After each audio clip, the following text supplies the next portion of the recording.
Good morning students. आज का हमारा सब्जेक्ट है Gujarati, class 8, chapter number 5, Ambaji एक पवित्र यात्रा धाम, पेज नंबर 30। गुजरात में आया हुआ प्रसिद्ध यात्रा धाम है अंबाजी। आज हम अंबाजी के बारे में पढ़ेंगे। उत्तर गुजरातना बनासकांठा जिल्लाना दांता અને આરાસુર પર્વતમાળા વચ્ચે આવેલું તે प्रसिद्ध यात्रा धाम છે। गुजरात के बनासकांठे जिले में आया हुआ आरासुरी पर्वतमाला के बीच आया हुआ प्रसिद्ध यात्रा धाम यानी कि अंबाजी। भारतना विभिन्न प्रदेशों माफक गुजरात पर शक्ति साधना और उपासना केंद्र है। भारत के अलग अलग प्रदेशों की तरह गुजरात भी शक्ति की साधना और उपासना का केंद्र है। गुजरात में देवी की उपासना अनेक पवित्र स्थलों में अंबिका, कालिका और श्री बाला बहुचरा मुख्य है। गुजरात में देवी की उपासना के अनेक पवित्र स्थलों में से अंबिका, कालिका और श्री बाला बहुचरा मुख्य है। इसके सिवाय गौण रूप से भी कच्छ में आशापुरा, भुज के पास रुद्राणी, द्वारका के पास अभय माता, पोरबंदर के पास हरसिद्ध माता, गोंडलना भुवनेश्वरी, घोघा भावनगर के पास खोडियार माता, हलवद के पास सुंदरी भवानी, वटवाण में बूट भवानी और चोटीला के चामुंडा माँ, और नर्मदा तट पे आए हुए अनसुया, पेटलाद के पास आशापुरी आदि विख्यात है। अंबिका के अंबाजी एटले माताजी। माता ने संस्कृत में अंबा कहे छे। अंबिका या अंबाजी यानी कि माताजी, और माता को संस्कृत में अंबा कहते हैं। पौराणिक कथा कहे छे कि दक्षे करेला यज्ञ में तेमणे पोतानी पुत्री सती अने जमाई शिवने आमंत्रण आप्युं न हतुं। पौराणिक कथा के अनुसार दक्ष राजा ने जो यज्ञ किया उसमें अपनी पुत्री सती और जमाई शिव को आमंत्रण नहीं दिया था, परंतु पिता ने त्या यज्ञ होय अने अन्य देवी देवताओं ने जता जोई सती पण पिता ने त्यां गया। लेकिन पिता के यहाँ यज्ञ हो रहा था तो अन्य देवी देवताओं को जाते हुए देखकर सती भी अपने पिता के यहाँ गए। ત્યાં પોતાના પતિનું અપમાન અને પોતાની અવગણના જોઈ તેમને લાગી આવતા પોતાના દેહને બાળી નાખ્યો। वहाँ पे अपना और अपने पति का अपमान होते हुए देखकर उन्होंने अपने देह को जला दिया। आ बनावनी शिवने खबर पड़ता क्रोधना आवेश में वीरभद्र ने उत्पन्न करी यज्ञनो नाश कर्यो। और इसके बारे में जब शिव को पता चला तो क्रोध के आवेश में आकर वीरभद्र को उत्पन्न किया और यज्ञ का नाश करवाया। मृत सतीना देह ने लई शिव आवेश अने मोहथी फरवा लाग्या और सती के मृत देह को लेकर शिव आवेश और क्रोध में फिरने लगे। शंकर भगवानना मोह ने अभिन्न करवाना हेतु थी विष्णुए चक्र ने गुप्त रीते एना देह में प्रवेश करावी देहना अंगों ने छेदवा मांड्या। और शंकर भगवान के मोह को अभिन्न करने के लिए, उनसे मोह को जुदा करने के लिए, मोह को छुड़वाने के लिए विष्णु भगवान ने गुप्त तरीके से सती के देह में सुदर्शन चक्र को प्रवेश करवाया और उनके अंगों को अंदर से छेदन करवाया। ज्यां ज्यां आ अंगों पड़ा ત્યાં ત્યાં शक्तिपीठों थया और जहाँ जहाँ सती के अंग गिरे वहाँ वहाँ शक्तिपीठ बने। गुजरातना अर्बुदारण्य विस्तार में पर्वतना शिखर ऊपर सतीना हृदयनो एक भाग पड्यो हतो। गुजरात के आरासुर विस्तार में पर्वत के शिखर पर सती के हृदय का एक भाग गिरा। ત્યાં થયેલી આ શક્તિપીઠમાં માતા અંબા પૂજાય છે और वहाँ पे जो शक्तिपीठ बना वहीं पे माँ अंबा की पूजा होती है। अंबाजी विषे लोगों में अनेक कथाओं प्रचलित पण थई छे और अंबाजी के विषय में लोगों में अनेक तरह की कथाएं भी है। गब्बर यानी कि गहवर गुफा मातानी गुफा कहवाय छे। गब्बर माँ की गुफा कहा जाता है। ईडरियो गढ़ चामुंडानी टेकरी माताजीनु विहार स्थान छे। ईडरियो गढ़ और चामुंडा की जो टेकरी है वो माताजी के घूमने का, विहार करने का स्थान है।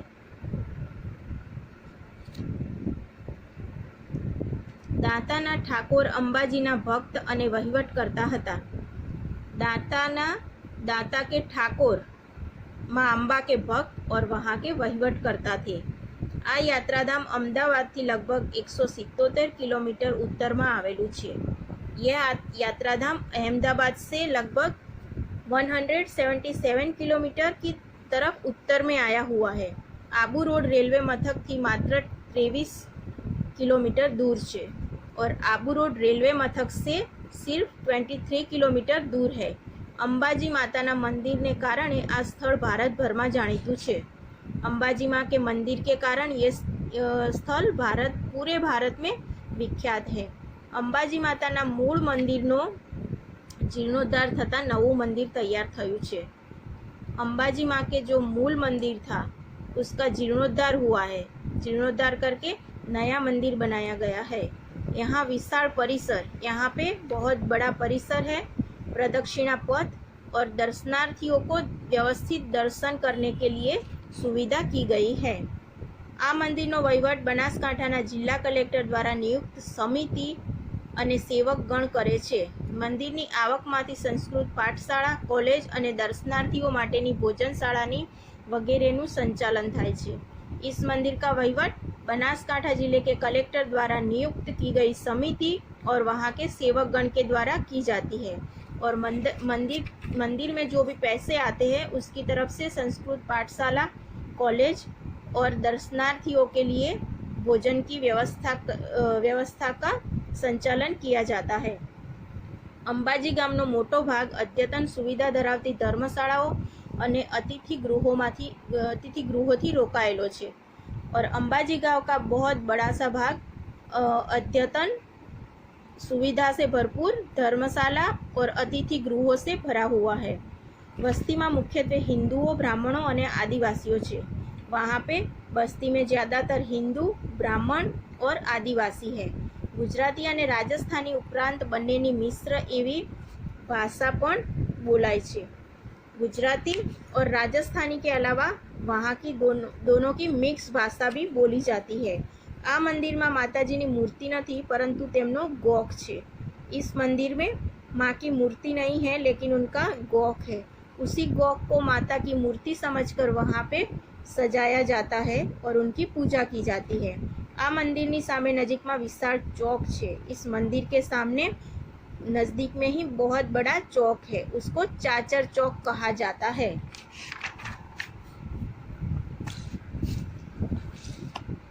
લોકવાયકા મુજબ શ્રી કૃષ્ણ ભગવાનની બાબરી અહીં ઉતારવામાં આવી હતી। लोक कथा के अनुसार श्री कृष्ण भगवान के बाल यहाँ पे उतारे गए थे। श्री कृष्ण की पटराणी रुक्मणी माताजी ना मोटा भक्त होवानुं कहवाय छे और श्री कृष्ण की पटराणी रुक्मणी माताजी के बहुत बड़े भक्त थे। अंबाजी थी आश्रे 4 किलोमीटर दूर आवेला डूंगर ने गब्बरनो डूंगर कहे छे। अंबाजी गांव से लगभग 4 किलोमीटर दूर आए हुए डूंगर को गब्बर का डूंगर कहा जाता है। ત્યાં પણ અંબા માતાનું સ્થાન સમુદ્રની સપાટીથી 450 મીટર ઊંચાઈ ધરાવતા આ શક્તિપીઠમાં બારે માસ યાત્રાળુઓની ભીડ રહે છે। समुद्र की तह से 450 मीटर ऊंचाई पे आए हुए इस शक्तिपीठ में पूरे साल यात्रालुओं की भीड़ लगी रहती है। एमां नवरात्रि और दिवाળી जेवा पवित्र तहेवारों में तथा दरेक महीनानी आठम और पूनमे यात्रिकों की भीड़ सौथी वधारे होय छे।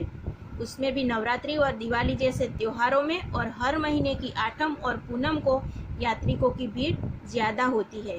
आ प्रसंगे गुजरातना लोको पगपाळा यात्रिकों संघ रूपे आवे छे और यहाँ पे गुजरात के लोग पैदल भी संग लेके आते हैं। अहीनो कार्तिकी पूनमनो मेळो जोवा लायक होय छे। यहाँ का कार्तिकी पूनम का मेला देखने लायक होता है। अहीं आवता यात्रिकों ने संख्याबंध धर्मशालाओं उपरांत केटलाक व्यापारी अतिथि गृहों और होटलों में रहवानी व्यवस्था होय छे। यहाँ पे आते हुए यात्रिकों के लिए बहुत सारी धर्मशालाएं, अतिथि गृह और होटल में रहने की भी व्यवस्था होती है। तेमज मंदिर तरफ थी रहवा जमवानी उत्तम सगवड़ मળી रहे छे और इसके अलावा मंदिर की तरफ से भी रहने और खाने की सुविधा मिलती है। आ विस्तार में गुजरात खनिज विकास निगम द्वारा तांबा, सीसा और जसतनी खाणों शोधी काढवामां आवी छे।